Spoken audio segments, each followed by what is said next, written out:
പരിശുദ്ധമായ ശഅബാൻ മാസത്തിൽ നമുക്ക് ചെയ്യാൻ പറ്റുന്ന ഏറ്റവും മഹത്തായ 3 കാര്യങ്ങൾ കൂടി എന്റെ സഹോദരങ്ങളോട് ഞാൻ ഓർമ്മപ്പെടുത്താം. ഈ നശ്വരമായ ദുനിയാവിൽ നമുക്ക് ലഭിക്കുന്ന കുറഞ്ഞ സമയങ്ങൾ കൊണ്ട് അല്ലാഹുവേ ചെയ്യാൻ പറ്റുന്ന നന്മകൾ ചെയ്തോ. പരിശുദ്ധമായ ഖുർആൻ പറയുന്നൊരു വാചകമുണ്ട്, യാ അയ്യുഹല്ലദീന ആമനു തഖുല്ലാഹ വൽ തൻദുർ നഫ്സും മാ ഖദ്ദമത് ലിഗദിൻ വത്തഖുല്ലാഹ ഇന്നല്ലാഹ ഖബീറുൻ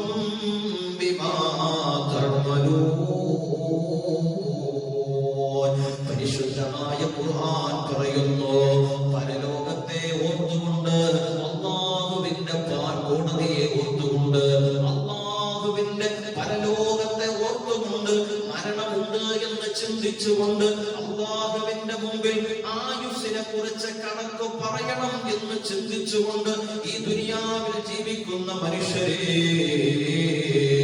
നമുക്ക് കിട്ടുന്ന കുറഞ്ഞ സമയങ്ങളാണ്, ആയുസ് കുറഞ്ഞവരാണ്, നേരം കുറഞ്ഞവരാണ്. ആ സമയത്തിന്റെ ഉള്ളിൽ നമുക്ക് ചെയ്യാൻ പറ്റുന്ന നന്മകൾ ചെയ്യണം. അല്ലാഹു തൗഫീഖ് നൽകുമാറാകട്ടെ. ഈ മാസം ഏതെന്നറിയോ? ഇത് അല്ലാഹുവിന്റെ റസൂലിന്റെ മേൽ സ്വലാത്ത് ചൊല്ലണേ എന്ന് അല്ലാഹു കൽപ്പന ഇറക്കിയ മാസമാണ്.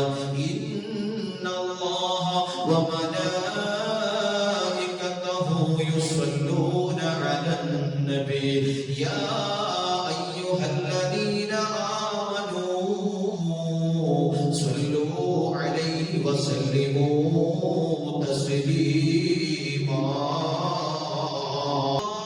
رسول النبي حبيب النبي اللهم അവന്റെ കോടാനുകൂടി മലക്കുകളും സ്വലാത്ത് ചൊല്ലുന്നുണ്ട്. മഹാന്മാരായ പണ്ഡിതന്മാർ ഒരുപാട് വ്യാഖ്യാനങ്ങൾ പറഞ്ഞിട്ടുണ്ട്.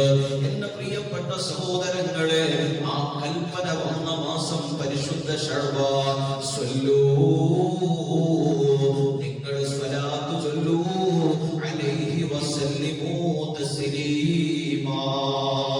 നബി സല്ലല്ലാഹു അലൈഹി വസല്ലമ തങ്ങളുടെ മേൽ സ്വലാത്തുകളും സലാമുകളും ചൊല്ലണം എന്ന് അല്ലാഹുവിന്റെ കൽപ്പന വന്ന മാസമാണ് ശഅബാനെങ്കിൽ എന്നുകൊണ്ട് ചൊല്ലാൻ പറ്റുന്നിടത്തോളം അറിയാവുന്ന സ്വലാത്തുകൾ ഏതൊക്കെയുണ്ടോ ആ സ്വലാത്തുകൾ ശഅബാനിൽ നിങ്ങൾ പതിവാക്കിക്കോ. അതുകൊണ്ട് നമുക്ക് ഒരുപാട് നേട്ടങ്ങൾ ലഭിക്കുന്നതാണ്. രണ്ടാമതായി ഖുർആൻ ഓതുന്ന വിഷയത്തിൽ നമ്മൾ വളരെ ജാഗ്രത പാലിക്കണം, അതിനു വേണ്ടി താല്പര്യം പ്രകടിപ്പിക്കണം. മൂന്നാമത്തെ കാര്യം ഏതെന്നറിയോ? മുൻഗാമികളായ പ്രവാചകന്മാർക്ക് അല്ലാഹു നൽകിയ കിതാബുകളിൽ പോലും ശഅബാനിന്റെ മഹത്വം പറഞ്ഞിട്ടുണ്ട്, ശഅബാനിന്റെ ഗുണം പറഞ്ഞിട്ടുണ്ട്. അങ്ങനെ അല്ലാഹു പ്രവാചകന്മാർക്ക് കൊടുത്ത ഗ്രന്ഥത്തിൽ പോലും പറയുന്നുണ്ട്, ഒരു മനുഷ്യൻ പരിശുദ്ധമായ ശഅബാൻ മാസത്തിൽ ഒരു ദിക്ർ ചൊല്ലിയാൽ അവന്റെ 1000 വർഷത്തെ പാപങ്ങൾ അല്ലാഹു പൊറുക്കുന്നതാണ്. 1000 വർഷം അവൻ ഇബാദത്ത് ചെയ്ത കൂലി എഴുതുന്നതാണ്. ഏതാണ് ആ ദിക്ർ? ലാ ഇലാഹ ഇല്ലല്ലാഹ് വലാ നഅ്ബുദു ഇല്ലാ ഇയ്യാഹു മുഖ്ലിസീന ലഹുദ്ദീൻ വലൗ കരിഹൽ കാഫിറൂൻ.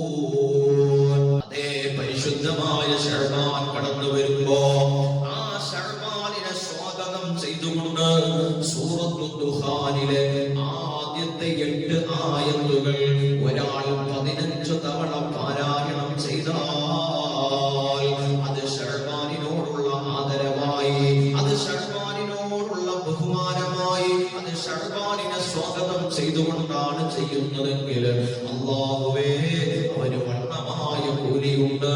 അല്ലാഹു സുബ്ഹാനഹു വ തആല നമുക്ക് തൗഫീഖ് നൽകട്ടെ.